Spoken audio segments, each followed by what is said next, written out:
23 décembre 2018, cette date arrivera-t-elle ou elle n'arrivera pas? Elle est donc arrivée parce qu'elle est inscrite sur le calendrier de l'année 2018. Nous sommes donc le dimanche 23 décembre 2018, cette date qui a fait couler beaucoup d'encre et de salive pour les Congolais qui se préparaient aux élections législatives, présidentielles et provinciales. Malheureusement pour les uns et heureusement pour les autres, la CENI, la Commission électorale nationale indépendante, a reporté les élections pour le 30 décembre 2018. Mesdames et messieurs, bonsoir. Nous avons donc trois invités sur ce plateau. Il s'agit de monsieur Landry Bissidi, qui est membre de la Dynamique Fachi Président. Nous aurons aussi madame Toshi, qui est artiste et cinéaste japonaise, qui s'occupe donc de la République démocratique du Congo. Et enfin, nous aurons monsieur Cheikh Fita, qui est écrivain et journaliste congolais, qui va nous parler de la plainte du cinéaste et journaliste belge Thierry Michel. Bonsoir. Dans cette hebdo-magazine d'aujourd'hui, nous allons donc vous faire une rétrospective de la semaine passée, donc à partir de lundi jusqu'à la fin. Dans un communiqué de presse, le directeur de campagne de la coalition Lamuka, qui porte Martin Fayulu aux élections présidentielles, a accepté l'usage de la machine à voter pour les scrutins présidentiels, législatifs et provinciaux. Cette coalition insiste sur le fait que la machine ne serve que d'imprimante. Pendant ces temps, son candidat Martin Fayulu Madidi poursuivait sa campagne au Bandundu. Reportage. Lamuka vient d'entamer sa tournée dans le Bandundu. Il a été accueilli par un grand nombre de ses sympathisants. Le voici à Kikwit. La plateforme Lamuka vient d'effectuer un rétropédalage magistral en acceptant d'aller aux élections avec la machine à voter. Le candidat Fayulu disait le contraire au début de sa campagne. Il devra assumer cette pirouette politique et changer des discours durant les 3 jours de campagne qui restent. Des milliers de personnes, hommes, femmes, enfants, jeunes et vieux, se sont rencontrés au lieu du meeting pour écouter le programme du candidat du CAP pour le changement, Félix-Antoine Tshisekedi Tshilombo, et son directeur de campagne, M. Vital Kamerhe. Il a donc, Félix Tshisekedi, je voulais dire, il a donc expliqué son programme qui consiste à redonner la joie et le bien-être à la population congolaise. Reportage. Nous allons penser à la veuve et aux orphelins de nos héros, comme Mamadou Ndala, comme le général Baouma. Nous penserons à eux à travers leurs veuves et leurs orphelins. Nous allons revaloriser le métier de soldat. Le militaire sera fier de porter la tenue et de défendre son pays. Et il sera motivé parce qu'il sait que quoi qu'il arrive, l'État congolais soutiendra sa famille. C'est ça le pouvoir que nous allons instaurer demain. L'état de droit pour lequel notre grand leader Étienne Tshisekedi a donné sa vie. Et dans un état de droit, la loi s'applique à tout le monde, à commencer par le premier des citoyens qui est le président de la République. Le gouverneur de la ville-province de Kinshasa a suspendu toutes les activités de la campagne électorale, à l'exception du recours aux médias de l'ensemble des candidats présidents de la République, sans aucune exception dans la capitale. André Kimbuta Yangou justifie cette décision du fait d'avoir tenu compte des recommandations des services compétents de la sécurisation des élections présidentielles. Suivez donc ce reportage de notre reporter David Zumbu à Kinshasa. C'est depuis cet après-midi que la nouvelle a circulé dans les réseaux sociaux par la diffusion d'un communiqué signé par le gouverneur de la ville-province de Kinshasa, André Kimbuta, interdisant la poursuite de la campagne électorale pour les candidats à la présidentielle du 23 décembre 2018. D'après le dit communiqué, la campagne présidentielle est émaillée de plusieurs incidents et violences ayant causé des dégâts importants.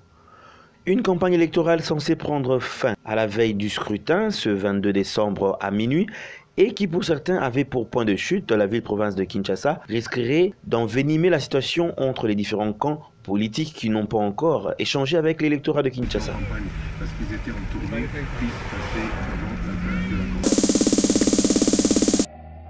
Voilà, comme annoncé dans ce journal, nous avons 3 invités, mais nous allons donc commencer par le premier. Il s'agit de M.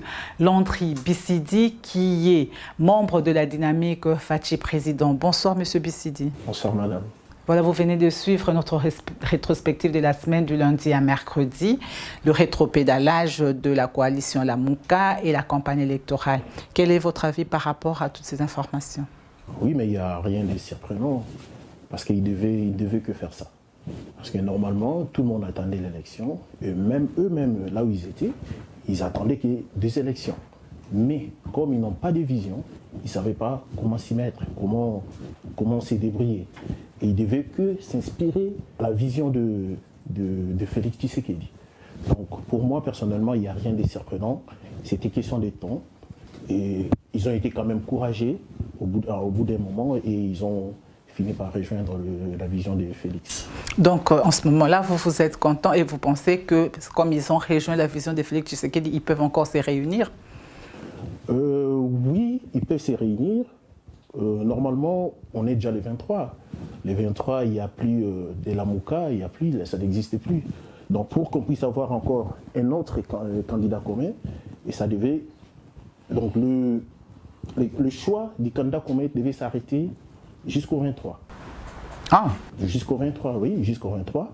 Et comme on est déjà le 23, s'ils veulent et aussi avoir un candidat commun, donc ils doivent maintenant nous rejoindre, parce que nous, au moins, notre candidat, il est encore là, il est encore valable, il est encore en vigueur. Mais c'était par rapport aux élections, puisqu'il n'y a pas élection 23 décembre. Est-ce que la coalition ne va pas se poursuivre, elle va s'arrêter? Pourquoi vous dites qu'elle va s'arrêter au 23? Mais nous regardons ce qui est écrit. Ce qui est écrit, au date du 23, à la date du 23, il doit y avoir une autre discussion au cas où il y a une non-élection. Oui. Et au cas où les deux, donc c'est-à-dire le Cash et Lamuka, ça semblait pour une bonne cause, parce qu'il y a beaucoup de gens qui n'attendent que ça. Vous pensez que votre candidat Félix-Antoine Tshisekedi pourra cette fois-ci être le mieux coté par rapport à Martin Fayulu? Il a toujours été le mieux coté. Il a toujours été le mieux coté. Et c'est par rapport à ça même, il y a eu des dislocations, je peux dire. C'est par rapport à ça même qu'il y a eu ces mécontentements à l'annonce du candidat Martin Fayulu aux dates du 11 novembre, si je ne me trompe pas. Et voilà, le candidat Félix Tshisekedi a toujours été le mieux coté. Et vous pouvez même suivre le discours de M. Mouzitou. C'est lui qui était le mieux positionné. Mais sauf qu'il y a eu problème de la machine à voter qui a fait qu'il soit écarté. Et aujourd'hui, comme ils ont rejoint la position de Félix, donc le choix est clair. Tout le monde sait que c'était la machine qui faisait ces divergences. Et comme il n'y en a plus, donc ils doivent normalement rejoindre leur première position, qui était le choix de M. Félix Tshisekedi. Oui, en fait, d'aucuns, M. Bissidi, d'aucuns pensaient que Félix Tshisekedi, vu qu'il est du Congo central et qu'il ne fait plus partie de la coalition Lamuka, donc il n'aurait pas beaucoup de gens, il ne va pas drainer beaucoup de monde à Mbandaka, par exemple, à l'Équateur ou au Congo central. Mais par rapport aux images que nous venons de suivre tout à l'heure, on a vu quand même il a drainé un monde important. Vous satisfait puisque vous êtes là pour soutenir le candidat? Madame, on n'est pas surpris. Monsieur Félix Antoine Tshisekedi Tshilombo n'est pas seulement du Kasaï, n'est pas seulement du centre, c'est un homme de l'État, un homme d'État. Donc lui, il a des militants partout, il a des électeurs partout. Donc Mbandaka, Mbandundu, Bakongo, Kasaï, pour nous, c'est le Congo. On n'a pas un fief spécial, un fief là où on peut vraiment, bien sûr qu'il y a de fortes mobilisations, par exemple à l'Est, parce qu'on a Vital Kamerhe à côté de nous, il y a une grande mobilisation au centre, mais tous les Congos attendent Félix Tshisekedi. Il n'y a pas de différence, il n'y a pas un endroit où on n'a pas d'électeurs. Partout, on est mieux implanté que tout le monde par rapport aux autres, que peut-être ils ont peur d'affronter d'autres provinces, mais nous on affronte tout, parce qu'on est confiant. Est-ce que vous pensez que ces gens-là, quand ils viennent comme ça, c'est déjà un acquis, ou peut-être on ne sait jamais, ça peut changer après, donc ils sont là, que c'est des curieux qui viennent juste entendre ou le voir, mais sur les urnes, ça sera autre chose? Oui, c'est normal, mais différemment de nous, tous ceux que vous voyez, ce sont des électeurs. Tous ceux que vous voyez venir chez nous, ce sont des électeurs, parce qu'ils connaissent. On ne sort pas de la brousse, on ne sort pas de l'inconnu comme ça. Ils nous connaissent. Ils connaissent les savoir-faire de Félix Tshisekedi. Donc, tous ceux qui viennent, c'est pour lui dire qu'on est là. Différemment peut-être des autres qu'on ne connaît pas encore, qu'on vient pour découvrir, pour écouter ce qu'il a à dire. Et malheureusement, ces foules sont aussi déçus par cette confusion à tout moment. Et bien nous, tous ceux que vous voyez, tous ceux qui nous suivent, ce sont nos électeurs. Voilà, pendant que la population attendait à ce qu'elle aille aux urnes le 23 décembre 2018, le jeudi 21 décembre 2018, la Commission électorale nationale indépendante a décidé de reporter les élections présidentielles, législatives et provinciales à la date du 30 décembre 2018. Suivez donc cela dans ce reportage de notre correspondant à Kinshasa, David Nsumbu.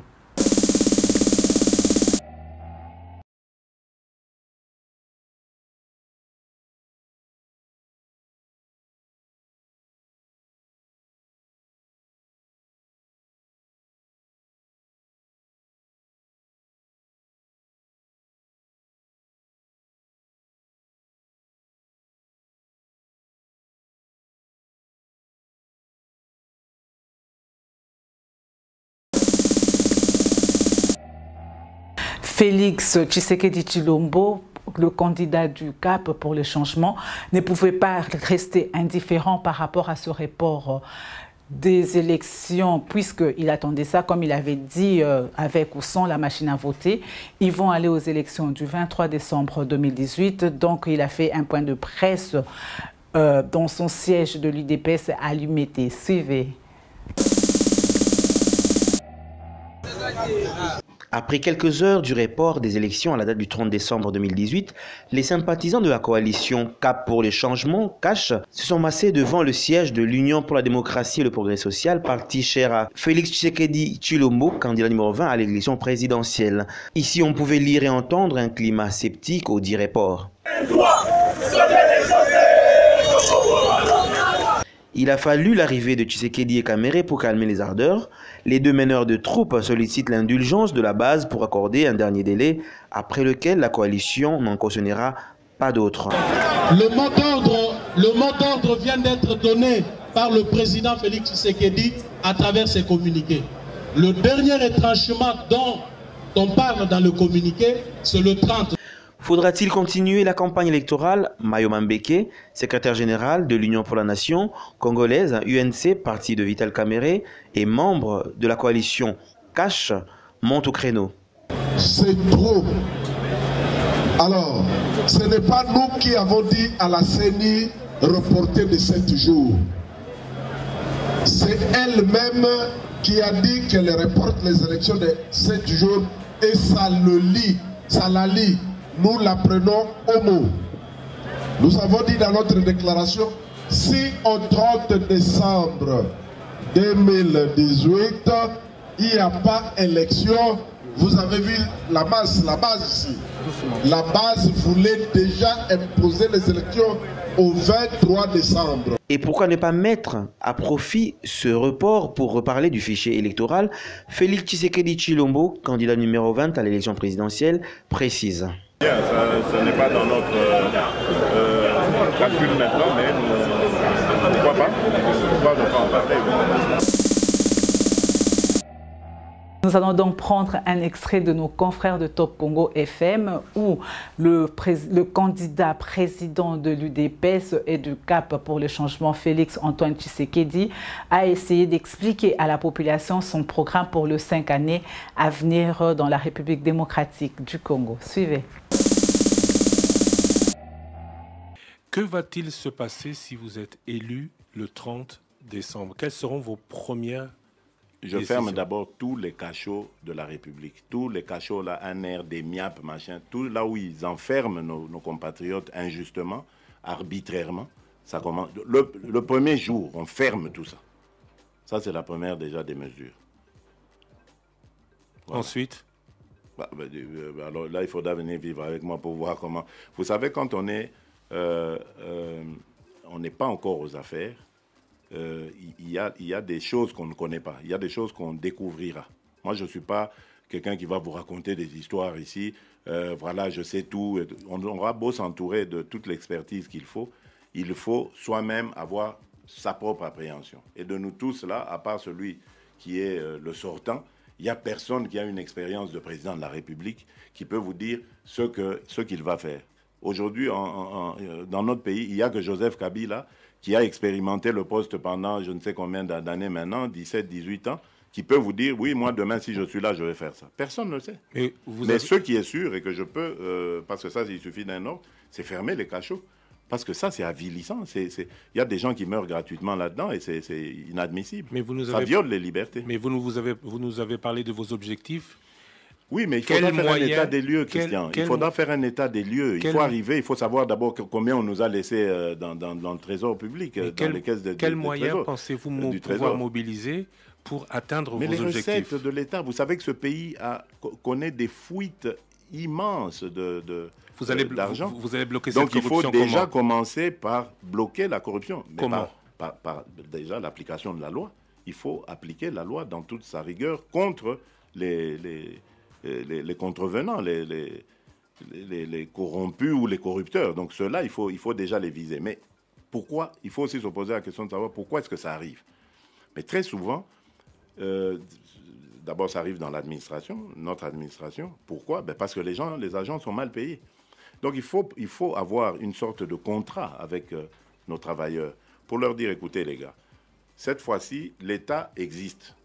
Il y a la peine au cas où vous jouez, vous badinez avec la loi, mais il y a aussi vos droits que nous allons devoir respecter. Et ces droits, nous allons les respecter. C'est d'abord le droit à un salaire décent. Mais pour avoir ce salaire décent, vous devez travailler. Voilà, Monsieur Bissidi, je reviens à vous. Félix Tshisekedi a parlé de son programme. Nous avons vu ce qui s'est passé. On a reporté les élections. Quel est votre avis? Oui, ces reports, c'est un piège. On le sait. C'est un piège parce que le fait d'accepter la machine à voter, ça a perturbé tous les calculs du pouvoir. Et maintenant, ils sont là, ils commencent à improviser. Mais on est encore serein jusque-là. On est encore calme. On ne veut pas tomber dans ces pièges. Parce qu'ils voulaient, parce qu'ils savaient, parce que si vous voyez bien, vous verrez, tous les reporters du monde étaient là. Ils ne sont pas partis nulle part ailleurs, parce qu'ils savent là où il y a la majorité du peuple. Moi, je l'appelle plus opposition, parce que la majorité, c'est le peuple d'abord. Donc là où il y a la majorité du peuple, là où il y a la voix qui peut conduire le peuple à faire ce qu'ils veulent. Tout le monde était là pour savoir ce qu'ils voulaient. Mais notre leader, il était encore serein, on est encore serein jusque-là. On est confiant. On suit d'abord leur programme, comme ils ont dit, c'est dans une semaine, on est là, on attend. Mais je sais que c'est vraiment un piège, mais on ne tombe pas là-dessus jusque-là. Mais pourquoi? Parce qu'il y a beaucoup de gens qui attendaient quand même que la population puisse appliquer l'article 64, que la population se prenne en charge. La population va se prendre en charge. Mais ce n'est pas encore le moment. Et qu'est-ce qui va se passer si les 30 décembre, il n'y a pas élection? Oui, on a un leader et on va l'écouter. Vous êtes sûr? Parce que vous, à l'UDPS, parfois vous n'écoutez pas les leaders, vous écoutez, c'est la base qui décide. Hein. Non, madame, parce que ce n'est pas la base. La base, oui, c'est notre force, parce qu'on n'est pas leader sans base. Mais sauf qu'un leader, il fait l'examen, et ce que la base veut, et des réalités sur terrain. Et pour si on peut dire par rapport à ces cas-ci, la base voulait sortir. Mais comme le leader, comme on a un leader qui anticipe, comme on a un leader qui a la vision, il a calmé son peuple, il a expliqué ce qui était derrière ces reports. Et la base, il a bien compris son leader et on est encore calme jusqu'à-là. Voilà. Monsieur Bissidi, vous dites que vous êtes encore calme et serein. Est-ce que vous avez un dernier mot à dire par rapport à nos téléspectateurs ou nos internautes qui nous suivent en ce moment? Je leur dirais d'être calme jusqu'à-là. On nous a encore donné 7 jours. 7 jours de... Ça va pas changer beaucoup de choses. On a attendu 2 ans. Pourtant, pour attendre 7 jours, ça ne va pas nous tuer. Je vous demanderai à voter pour le numéro 20. Les candidats du changement. Attention, ne votez pas pour les candidats de confusion ni de la continuité, parce que nous savons cette pauvreté qui ronge notre peuple. Nous savons aussi cette injustice qui perdure encore jusque-là, mais il y a un seul candidat qui peut changer toutes ces choses. C'est le candidat numéro 20, c'est Félix Antoine Tshisekedi Tshilombo. Voilà, merci Monsieur Landry Bissidi d'avoir accepté notre invitation, l'invitation de Euro-Africa TV. Merci Madame. La situation en République démocratique du Congo préoccupe beaucoup de personnes. Nous avons donc sur ce plateau Madame Toshi qui est artiste et cinéaste, qui nous allons discuter un peu de pourquoi elle s'occupe de la République démocratique du Congo. Bonsoir Madame. Bonsoir Madame. Alors Madame, dites-nous, vous êtes cinéaste, mais pourquoi? Qu'est-ce qui fait que vous vous intéressez au Congo? Je fus un retour en 2010. J'ai commencé à vivre dans un endroit où il y a beaucoup d'histoires du Congo. Je ne connaissais pas beaucoup de monde et donc je ne connaissais pas grand-chose du Congo. Et pourtant, je vivais dans un endroit où il y avait beaucoup de relations avec le Congo. Alors c'était mon devoir et de ma responsabilité de connaître l'environnement. So I didn't know much about Congo, but I lived in a place where there's a lot of relation to Congo. So it's my duty and responsibility to know the environment and history, why I can live in this spot. J'ai commencé à rechercher des personnes. J'ai commencé à connaître beaucoup de Congolais qui m'ont aidé à étudier le Congo. Et plus j'étudiais le Congo, et plus je pensais que c'est une histoire et une situation que tout le monde doit connaître dans ce monde actuel. Et d'une manière ou d'une autre, on sait en ce qui concerne le pays du Congo.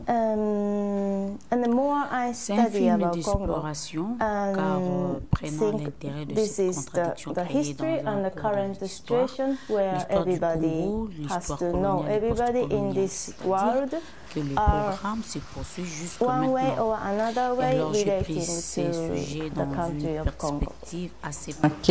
Est-ce que vous avez un projet artistique par rapport au Congo? Un projet artistique, puisque vous êtes cinéaste? What project? It's a project about... C'est un film d'exploration, car prenant l'intérêt de cette contradiction créée dans un cours de l'histoire. L'histoire du Congo, l'histoire coloniale et post-coloniale. Taking interest from this contradiction, which created in the course of history, Congolese history, colonial history. Also, it's so much post-colonial, so it's like the problem is continuing. And so I'm taking this topic in a quite personal perspective, so it's really personal perspective, but it's a this is difficult to explain. Sorry, it's this film. Lorsque les élections ont eu lieu en République démocratique du Congo et que le résultat n'a pas été dans le sens de la majorité des Congolais, je crois que les Congolais l'ont démontré ici en Europe et l'ampleur de ces manifestations est directement arrivée jusque chez moi, là où j'habitais. J'ai donc été face à ces manifestants. J'ai donc fait un film pour reconstruire la manifestation avec l'idée des Congolais comme faced into these protesters. So I made a film to reconstruct J'ai donc fait un film pour reconstruire la manifestation avec l'aide des Congolais comme les journalistes et scénographes Cheikh Fita et M. Paulin Kabouya ainsi que leurs compagnons. Oui. Quel souhait avez-vous? Vous avez un souhait pour le Congo? Mon souhait sincère, c'est que je souhaite vraiment et que le gouvernement actuel démissionne. Je sais donc que le président Kabila se retirera, mais je crains que le système ne change au Congo si vraiment les gens et les dirigeants ne sont pas honnêtes.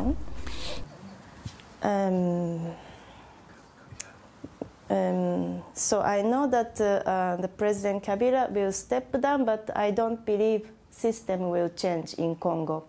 If really,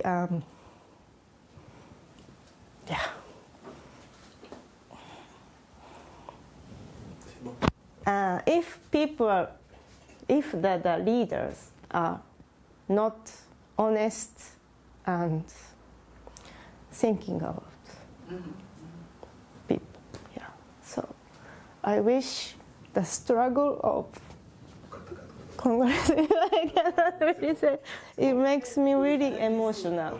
It makes me really emotional. I cannot do it. Cela me rend vraiment émotive. Je suis désolée, j'arrive pas à le dire, cela me rend vraiment émotive. Je vais essayer de dire cela de manière très brève. Je souhaite vraiment que la misère au Congo se termine et que les Congolais puissent vivre comme nous, comme le reste du monde qui vit dans les normes acceptables. Voilà, mesdames et messieurs, la situation, comme je vous ai dit tout à l'heure, la situation en République démocratique du Congo est vraiment préoccupante. Vous avez vu beaucoup d'émotions et beaucoup de passion. Place à présent à notre troisième invité. Il s'agit de M. Cheikh Fita, qui est écrivain et journaliste congolais. Avec lui, comme je vous ai dit tout à l'heure, nous allons donc parler de la plainte qui a été déposée le mardi dernier par le cinéaste le cinéaste belge Thierry Michel. Bonsoir, Cheikh Fita. Bonsoir, Madame Nancy. Oui, dites-nous, nous avons vu plusieurs médias belges qui ont diffusé une information selon laquelle M. Thierry Michel a porté plainte au tribunal de Liège et en même temps, nous avons vu que votre nom a été cité. Pouvez-vous nous éclaircir un peu par rapport à cette situation?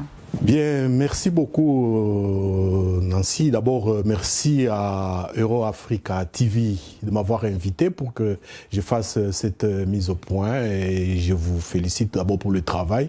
Vous venez à peine de commencer, les échos qu'on reçoit sont très bons et je vous souhaite bon vent. Et effectivement, depuis hier matin, plusieurs médias ont repris une information sur laquelle mon confrère Thierry Michel a porté plainte à Liège. De quoi s'agit-il? Eh bien, j'ai créé un groupe WhatsApp. D'abord, pour ceux qui ne le savent pas, j'ai un journal en ligne, cheikfitanews.net, que j'ai créé le 25 décembre 2006, donc ça fait 12 ans. Et donc, ceux qui consultent ce journal savent qu'il y a au moins 3500 articles, il y a des milliers de reportages. Et donc, avec l'évolution de la technique et surtout l'arrivée des réseaux sociaux, dans WhatsApp, j'ai trouvé que c'était important d'avoir un groupe. De sorte que quand j'écris un article, je le balance directement dans le groupe et tout le monde a l'article.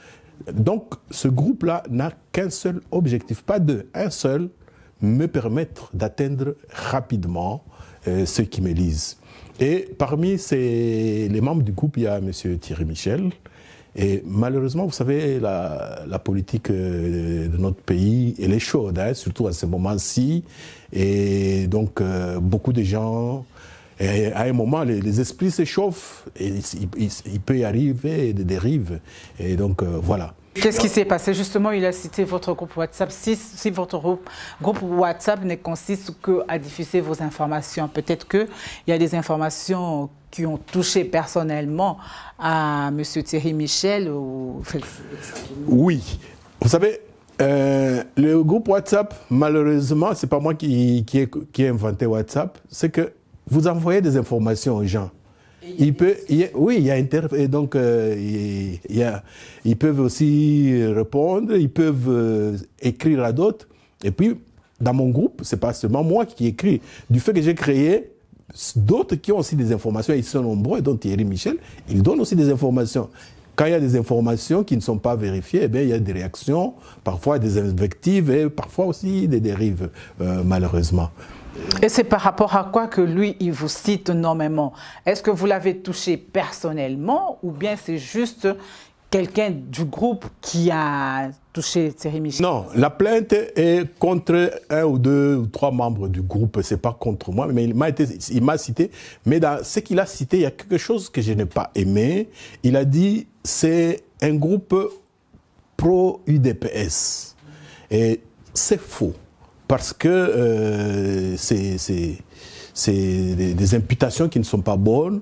Moi, je suis journaliste, je n'ai aucun intérêt.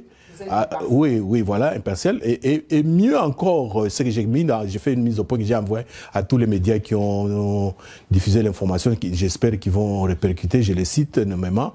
Il y a l'agence Belga qui était la première à diffuser l'information, la RTBF, il y a le journal DH, il y a le journal L'Avenir, je leur ai envoyé la mise au point. S'ils n'ont pas reçu, eh bien, ils vont sur mon site, la mise au point est là, j'aimerais qu'ils publient cela. Donc,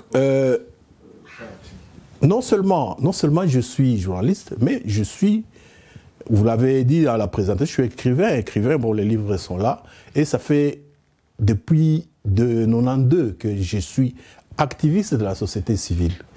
J'étais à la conférence nationale souveraine, beaucoup de gens ne le savent pas. J'étais parlementaire dans le quota des invités de la société civile, les gens ne le savent pas, de 1992 à 1997. J'ai jamais milité. Non pas que ceux qui militent dans un parti, j'ai du mépris, non, c'est des choix. En tant que philosophe de formation, j'ai comme devoir de me battre pour des valeurs, pour des principes. Si le hasard fait que l'UDPS soit le parti qui, durant tout son processus milite pour des valeurs, il est tout à fait normal qu'on se retrouve avec l'UDPS souvent. Mais ce que les gens ne savent pas, par exemple, en 2006, feu président Étienne Tshisekedi et l'UDPS n'avait pas participé aux élections. Moi, j'étais parmi les rares qui avaient écrit un article dur. J'ai dit, un parti politique n'accède au pouvoir que par les élections. J'avais écrit ça. Les gens de l'UDPS, il y en a plein qui ne m'adressaient plus la parole durant des mois. Donc, je suis fier de ma liberté de journaliste. Je suis fier de ma liberté de penser en tant qu'écrivain. Et donc, ce que mon confrère Thierry Michel a mis n'est pas bon pour mon honneur, n'est pas bon pour pour ma réputation. C'est pour ça que je tenais à mettre à faire cette mise au point. Et voilà. Vitesse, c'est que beaucoup de personnes ne comprennent pas parce que dans l'article, par exemple, si on prend l'article de la RTBF, on cite le docteur Mukwege, on cite Martin Fayulu, on cite Tshisekedi. On ne comprend pas exactement que reproche justement M. Thierry Michel. Parce que quand il va porter plainte, il a porté plainte contre X, mais sur tel fait. Quels sont ces faits-là? Bon, je pense que c'est en instruction en principe, je le sais, je ne le dirai pas, mais néanmoins, j'ai relevé dans ma mise au point que je fais cette mise au point pour éviter tout amalgame. L'amalgame, c'est quoi? C'est-à-dire, aux Uawa, aux Ikuna, aux Sangis, aux Tiemungwa, aux Tiepilipili, c'est pas bon. Et surtout que la campagne électorale, elle est très très chaude, les esprits s'échauffent. Les gens, bon, ils ne se contrôlent pas. Il ne faut pas venir mettre de l'huile sur le feu. Nous, vous pouvez lire dans nos médias des Congolais ici en Belgique, vous allez voir ce que nous écrivons. Nous prenons vraiment toutes les précautions pour que le Congolais reste uni dans leur diversité, parce que les élections vont passer. Et après les élections, on devra encore vivre ensemble. Et donc, moi, j'aurais bien aimé que notre confrère Thierry Michel ait notre sagesse aussi dans ce sens-là. D'accord. Est-ce que vous avez un mot à dire par rapport à tout ça? Un dernier mot plutôt. Bon, mon dernier mot, c'est que c'est d'abord pour mon pays. J'aimerais bien que le 30, comme la CENI l'a promis, qu'il y ait des élections, que ces élections soient libres. D'après vous êtes quand même un grand écrivain, un journaliste congolais. Par rapport à tout ce qui s'y passe maintenant? Est-ce que vous êtes sûr que le 30 décembre, les Congolais vont aller aux urnes? Moi, je ne réfléchis pas comme ça, parce que parallèlement au fait que je suis journaliste, je suis aussi activiste de la société civile. Beaucoup de gens ne le savent pas durant longtemps. Notre plateforme Antenne Monde de la société civile de RD Congo, on faisait chaque samedi un sit-in à la place Lumumba à Bruxelles où on disait tous électeurs, tous observateurs. Pourquoi nous disions cela? Parce que nous avions étudié la tactique de M. Kabila et ses gens. Ils pensaient qu'avec la machine à voter, si les gens commencent à faire du bruit, on va dire non, bon, on va considérer les résultats sortis de la machine. Nous, on dit non, il y a une faille. La faille, c'est quoi? C'est que cette machine-là est une imprimante. Elle va imprimer des bulletins. Alors, qu'est-ce qu'on fait? Tout le monde va voter, tout le monde reste, tout le monde attend qu'on dépouille, tout le monde a les résultats et tout le monde photocopie et diffuse. Donc nous, dans notre plateforme, on est même disposé à créer donc, une plateforme pour recueillir tout cela. Nous l'avons fait il y a 2 mois, les gens ne suivaient pas. Et maintenant, subitement, tout le monde se réveille et prend ça comme slogan. Nous regrettons un peu que les gens soient souvent distraits quand les leaders d'opinion, comme nous parlons. Et je pense que c'est le résultat des régimes dictatoriaux où on ne permet pas aux gens de se cultiver, de faire attention à la culture. Et je souhaite que le futur président qui viendra y mette un point particulier sur l'information, la culture et l'éducation, parce que c'est ça qui fait l'homme. Ça, c'est ça mon dernier mot. Voilà, merci Cheikh Fita d'avoir accepté notre invitation. Merci beaucoup aussi à la rédaction de Hero Africa TV.